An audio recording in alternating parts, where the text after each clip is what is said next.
Tu as prié pour que ça change. Tu as demandé, supplié parfois dans le silence de tes nuits, qu'une porte s'ouvre enfin. Et pourtant, quand cette porte commence à s'entr'ouvrir, quelque chose en toi recule. Ce n'est pas l'argent qui manque. Ce n'est pas la bonne rencontre, le bon moment, la bonne occasion. Ce que tu attends depuis si longtemps n'est bloqué par aucune circonstance extérieure. Il est bloqué par une seule chose, ta difficulté à croire que tu mérites enfin de vivre en paix. Aujourd'hui, une vérité va être posée devant toi. Une vérité que peu de gens acceptent d'entendre, parce qu'elle ne flatte pas, elle dérange. Mais si tu es arrivé jusqu'à cette vidéo, ce n'est pas un hasard. C'est que ton âme est prête à entendre ce qui va suivre. Il existe une différence immense entre survivre et vivre, et la plupart des âmes en chemin passent des années sans la voir. Survivre, c'est apprendre à te protéger si bien que la douleur devient une compagne familière. Elle finit par se glisser dans ton identité. Tu ne dis plus « j'ai souffert », tu dis « je suis quelqu'un qui a souffert ». Et sans t'en rendre compte, cette phrase devient une prison invisible. Le bouclier que tu as forgé pour survivre à des trahisons, à des abandons, à des silences qui faisaient plus mal que des cris, ce bouclier t'a sauvé. Mais aujourd'hui, il te retient. Il continue de frapper des ennemis qui ne sont plus là. C'est pour cela que lorsque la paix se présente enfin à ta porte, tu ressens un malaise étrange. Ce n'est pas normal pour toi. Ton corps, ton esprit ont été calibrés pour la tempête, pas pour le calme plat. Alors, une part de toi, inconsciemment, recrée de petits orages. Un conflit avec un proche qui n'existait pas la veille. Une distance que tu prends avec quelqu'un de sincère, juste avant que le lien ne devienne trop réel, trop stable, trop bon pour être vrai à tes yeux. Ce sabotage n'est pas une faiblesse. C'est un vieux mécanisme de survie qui continue de tourner, alors que la guerre est terminée depuis longtemps. Il y a une période que peu de gens savent nommer. Ce n'est pas une dépression, ce n'est pas un échec, c'est un entre-deux. Tu n'appartiens plus à qui tu étais, mais tu ne vois pas encore clairement qui tu deviens. Cet espace vide, inconfortable, est en réalité l'un des passages les plus sacrés de ta transformation. Pense à l'arbre en hiver. Rien ne semble se passer à sa surface. Pas une feuille, pas une fleur.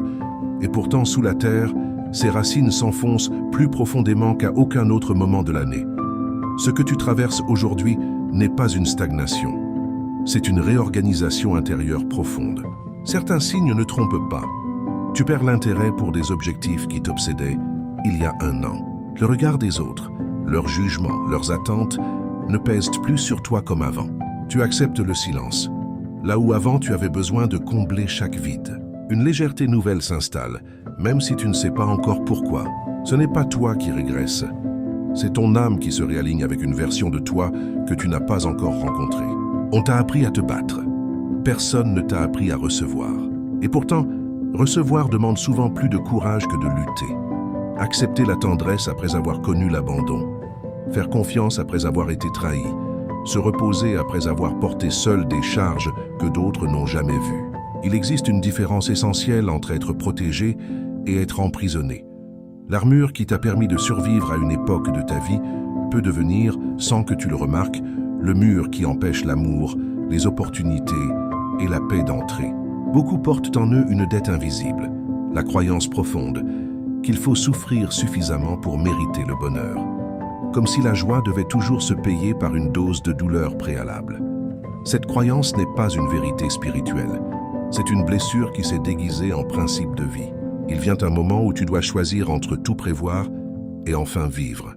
Le contrôle donne l'illusion de la sécurité, mais il t'épuise et t'empêche de recevoir ce qui est plus grand que tes plans. Construire un nouveau chapitre de ta vie sur la confiance plutôt que sur la peur, c'est accepter de ne pas tout savoir à l'avance et de croire malgré tout en une abondance intérieure qui ne dépend pas des circonstances. Ce que tu as cherché pendant tant d'années à l'extérieur, la reconnaissance, la validation, la stabilité, n'a jamais été complètement hors de toi. Il attendait que tu cesses de porter un masque pour se révéler. Il y a une question que beaucoup d'âmes sensibles se posent en silence, avec une tristesse muette. Pourquoi ceux que j'ai le plus aidés finissent-ils parfois par s'éloigner de moi? Voici ce que peu osent t'expliquer. La dette émotionnelle. Recevoir une aide importante touche à quelque chose de très profond, le besoin d'autonomie. Et quand ce besoin est blessé, même sans le vouloir, une forme d'orgueil silencieux se réveille. Le miroir de la vulnérabilité. Celui qui t'a vu au plus bas devient malgré lui un témoin gênant. Sa seule présence rappelle une période de fragilité que l'autre préférerait oublier. Il est parfois plus facile d'éloigner ce témoin que d'affronter sa propre histoire.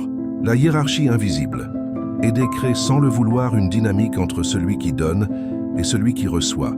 Et cette dynamique peut heurter une identité tout entière construite sur l'indépendance. Le mécanisme de défense. Par un curieux retournement, la gratitude se transforme parfois en ressentiment. Le geste généreux est réinterprété comme du contrôle ou de la supériorité, simplement pour justifier la distance prise. La leçon à retenir est simple mais essentielle. Tu ne peux pas contrôler comment les autres interprètent ta bonté. Chacun reçoit l'amour selon le degré de maturité de sa propre conscience. Tu as survécu. Aujourd'hui, il est temps d'apprendre à vivre. Accepter de déposer les anciennes protections devenues inutiles. Oser recevoir l'abondance, l'amour et la paix, sans culpabilité et sans arrière-pensée. Ce seuil que tu t'apprêtes à franchir n'est pas basé sur la lutte, mais sur la confiance et la réception consciente. Si ces mots ont résonné en toi, laisse en commentaire le mot « je reçois », comme une déclaration silencieuse à ton âme que tu es enfin prêt.